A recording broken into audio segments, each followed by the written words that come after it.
हम आज पढ़ रहे हैं कोरिलेशन में स्पीयरमैन का रैंक कोरिलेशन। इससे पहले हमने पढ़ा था कार्ल पियर्सन का कोरिलेशन। आज हम पढ़ रहे हैं स्पीयरमैन रैंक कोरिलेशन। इसमें दो कैटेगरी है, यानी कि दो फॉर्मूले हैं। कौन कौन से हैं समझिएगा। वीडियो को पॉज करके आप लोग लिखना चाहें तो लिख भी सकते हैं। पहला लिखा हुआ मैंने स्पीयरमैन में, numbers are not getting repeated. हमें क्वेश्चन में जो भी नंबर्स दिए होंगे वो रिपीट नहीं हो रहे हैं, पहला। और दूसरे वाले केस में नंबर रिपीट हो रहे हैं। और ये क्या रिपीट हो रहे हैं क्या नहीं, इसको मैं क्वेश्चन के थ्रू समझाऊंगा। तो जो numbers are not getting repeated में formula 1 - 6 sigma D square upon n into N square minus 1। D का मतलब है rank x minus rank y, और जो आपको डी दिया है मतलब डिफरेंस, दोनों के रैंक का डिफरेंस, ये rx माइनस ry। ठीक है, ये वाला जो पोर्शन है इसको मैं क्वेश्चन के साथ आपको करवाऊंगा, तब समझ में आएगा फॉर्मूला, अदरवाइज फॉर्मूला समझ में नहीं आएगा, इसलिए इसको अभी ब्लैंक रहने देंगे। तो आइएगा क्वेश्चन नंबर 1 पे। क्वेश्चन लिखिएगा, क्या लिखा हुआ है क्वेश्चन। हमें यहाँ लिखा हुआ है रैंक x और रैंक y। इट मीन्स हमें क्वेश्चन में ऑलरेडी रैंक गिवन है, तो हमें दिमाग नहीं लगाना है। तो हम जब क्वेश्चन को सॉल्व करेंगे तो हमारे 4 कॉलम बनेंगे। पहला कॉलम होगा rx यानी कि रैंक x, तो लिखते हुए चलेंगे। पहला कॉलम rx, दूसरा कॉलम है रैंक y का ry, तीसरा कॉलम है d मतलब दोनों के बीच का डिफरेंस rx माइनस ry, और चौथा कॉलम होगा डी स्क्वायर। चौथा कॉलम होगा डी स्क्वायर। तो आप यहाँ rx कॉपी करो, यहाँ ry कॉपी करो। चलो करो जल्दी जल्दी, खुद से करते हुए चलो। पूरा कर लिए, ओके। फिर अपन को दोनों का डिफरेंस लेना है, rx माइनस ry मतलब 5 - 3, तो 5 - 3 कितना मिला आपको, 2। फिर 3 - 7 -4, तो उससे कोई डिफरेंस नहीं है, माइनस में आए प्लस में आए, क्योंकि हमें फॉर्मूला में क्या है, डी स्क्वायर है। तो लगे यहाँ तो इसका स्क्वायर भी निकालते हुए चलना। ये हो गया 4, ये हो गया 16। फिर 4 - 5 -1, तो -1 का स्क्वायर आपका हो गया 1। फिर 8 - 9 -1, इसका भी 1। 2 - 2 0, 0 का स्क्वायर 0। 1 - 4 -3, -3 का स्क्वायर 9।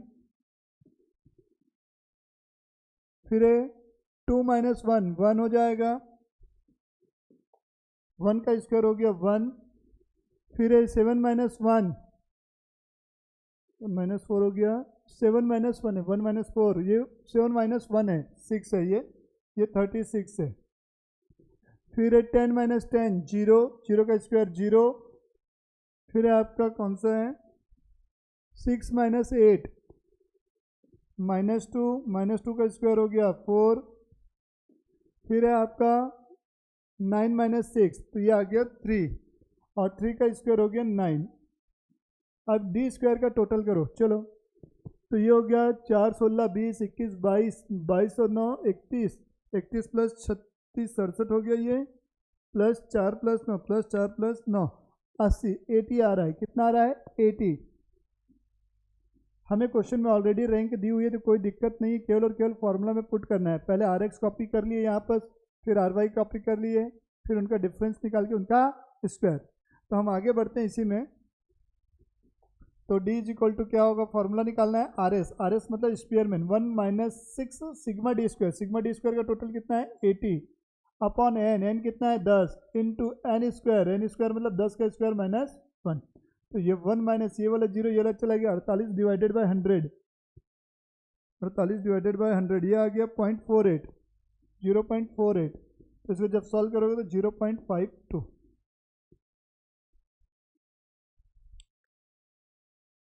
सॉरी उल्टा बोल दिया मैंने, गलत लिख दिया है। ये 10 का स्क्वायर हो गया 100, 100 - 1 99, और ये हो गया 48, 48 डिवाइडेड बाय 99 आपका आएगा 0.4848, 0.4848। इसको माइनस कर दो, जो आंसर आएगा वो आपका फाइनल आंसर माना जाएगा। ये था हमारा क्वेश्चन नंबर 1, जब क्वेश्चन में रैंक नहीं क्या था, रैंक गिवन था। अब क्वेश्चन नंबर 2 ऐसा है जिसमें रैंक आपको नहीं दी हुई है। तो जब भी क्वेश्चन में, जब भी आप स्पीयरमैन के क्वेश्चन बनाओ, तो सबसे पहले देखो कि क्या कोई नंबर उसमें रिपीट हो रहा है। रिपीट मतलब कि कोई दोबारा आ रहा है क्या, जैसे इसमें देखो 20 22 24 25 30 32, ये इसमें से कोई भी नंबर रिपीट नहीं हो रहा है। मतलब कहने का मतलब ये 30 जो है इसमें और कहीं भी नहीं आ रहा है, ये 30 एक ही बार आया है, और कहीं पर 30 आया है क्या, नहीं आया, ऐसा। जैसे ये 28 है तो 28 पूरे उसमें कितने बार आया, एक बार, मतलब वो नंबर उसी लाइन में कितने बार आया वो देखना है। तो इसमें सभी नंबर एक एक बार में, कोई भी नंबर रिपीट नहीं हुआ है। सिमिलरली वाई में देखोगे कोई भी नंबर रिपीट नहीं हुआ। तो पहला काम आपका ये देखना है कि नंबर रिपीट हो रहा है कि नहीं हो रहा है।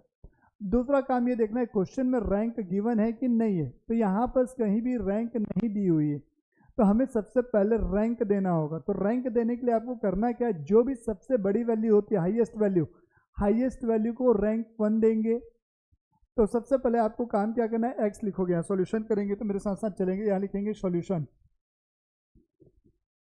सबसे पहले लिखोगे एक्स, फिर बाजू में लिखोगे आर एक्स, फिर लिखोगे वाई, फिर लिखोगे आर वाई, फिर लिखोगे D for difference, are x minus R Y, फिर लिखोगे डी स्क्वायर।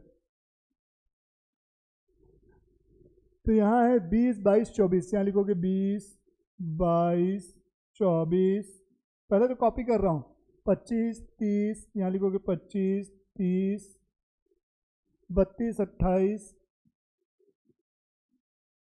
फिर कितना है 21, 26, 35, 21, 26, 35, 21, 26, 35। अब वहाँ पर कॉपी करो 16, 15, 20, 16, 15, 20, 21, 19, 18, 21, 19, 18, 22, 24, 23, 25। अब हमारा काम चालू होता है रैंक देने का। तो पहला काम मैंने क्या किया, क्वेश्चन को कॉपी कर लिया एज इट इज़। अब हमें इसमें रैंक देना है, तो मैंने बोला जो सबसे बड़ी वैल्यू होगी उसको रैंक 1 देना है। तो सबसे बड़ी वैल्यू कौन सी आपको दिख रही है, इसमें बात करें तो 35 दिख रही है, तो 35 के बाजू में मैंने लिख दिया 1। उसके बाद सबसे बड़ी वैल्यू कौन सी है, ये सेकेंड, फिर ये 3, फिर कौन सी दिख रही है 28, 4, 26, 5, 6, 7, 8, ये 9 और ये 10। सेम काम y में रैंक देने के लिए करेंगे। y में जो सबसे बड़ी वैल्यू है उसे क्या देंगे 1। तो सबसे बड़ी वैल्यू y में कौन सी दिख रही है 25, 1, 24, 2, 23, 3, 22, 4, 21, 5, 20, 6, 19, 7, 18, 8, 16, 9, 15, 10। ये हमारी रैंक हो गई y के लिए। अब पूरा काम आपको एज इट इज़ करना है जैसे क्वेश्चन नंबर 1 में किया। तो डिफरेंस निकालेंगे, तो are x minus R Y. तो आर एक्स कितना है 10, 10 माइनस 9 1, 1 का स्क्वायर 1, ये 8 और ये 10 -2, -2 का square 4, 7 minus 6 1, 1, 6 minus 5 1, 1, 3 minus 7 minus 4 16, 2 minus 8 minus 6 36, 4 minus 4 0 0, 9 minus 2 7 का स्क्वायर 49, 5 माइनस 3 2, 2 का स्क्वायर 4, 1 माइनस 1 0 0। अब इसका टोटल करो डी स्क्वायर का, 4 1 5 6 7, 16 प्लस 7 हो गया 36 प्लस 49 प्लस 4, 112, 112, 112, ये हमारा आ गया 112। तो अब इसका फॉर्मूला क्या, R S is equal to 1 minus 6 into 112 upon n कितना 10, 10 का स्क्वायर माइनस 1। इसको आप सॉल्व करोगे तो ये 1 माइनस कितना बचेगा 6 इंटू 112 अपॉन 10 इंटू 99। तो 1 माइनस इन दोनों को इंटू करोगे 6 इंटू 112, करो जल्दी से। तो ये आपका आंसर आ जाएगा, इसको सॉल्व करने से कर लो सॉल्व, आंसर आ जाएगा। कुछ भी नहीं है, बहुत इजी है। एक लास्ट क्वेश्चन इसका फिर उसके बाद अपन एक क्वेश्चन करेंगे नेक्स्ट वीडियो में, नंबर्स आर गेटिंग रिपीटेड वाला। चलिए आइएगा, हमें क्या दिया हुआ है, 3 जज का नंबर, 3 जज है, एक ब्यूटी कॉन्टेस्ट हो रहा है। उस ब्यूटी कॉन्टेस्ट में आपको दिया है कि 3 जज हैं और 10 कॉम्पिटिटर्स ने पार्टिसिपेट किया है। उन तीनों जजों ने अपने हिसाब से उनको ranking they the, ranked are given है, कहीं कोई दिक्कत नहीं है, रैंक दे दिया गया है। तो हमको घबराने की जरूरत नहीं कि रैंक देना पड़ेगा, रैंक दिया हुआ है तीनों जजेस का। पूछा है कि किसकी अप्रोच ज़्यादा सही है रैंकिंग करने में, कौन कौन से जजेस की। अब जैसे आप लोग कई कॉन्टेस्ट होते हैं वहाँ देखते हैं ना, अलग अलग सिंगर बॉलीवुड स्टार आके बैठे होते हैं अपने हिसाब से, कॉपी पेन लेके नंबर्स देते रहते हैं, वही रैंक है, ठीक है। तो उनके हिसाब से उन्होंने रैंकिंग की हुई है। तो तीनों के बीच आपको रैंक कोरिलेशन डिसाइड करना है, मतलब कि आपके कौन कौन से कितने कोरिलेशन निकलेंगे समझिएगा। पहले समझिएगा क्वेश्चन को, तो आप लोग वीडियो पॉज करके नोट डाउन कर सकते हैं, समझिएगा। जैसे मान लो ये जज 1 है, ये जज 2 है और ये जज 3 है, तो हमारे पास यहाँ कितने पेयर बन सकते हैं, कितने लोगों के बीच में रिश्ता स्थापित हो सकता है। पहला तो इन दोनों के बीच में, मतलब J1 J2 के बीच में, दूसरा J2 J3 के बीच में, और तीसरा रिश्ता बन सकता है J1 और J3 के बीच में, J1 J3। ये 3 लोगों के बीच में हमारे कोरिलेशंस बन सकते हैं। क्लियर हो गई चीज़ें? ओके। तो जब क्वेश्चन आप सॉल्व करेंगे तो करना क्या है, मैं वो समझा रहा हूँ, समझिएगा। करना क्या है आपको, करना क्या है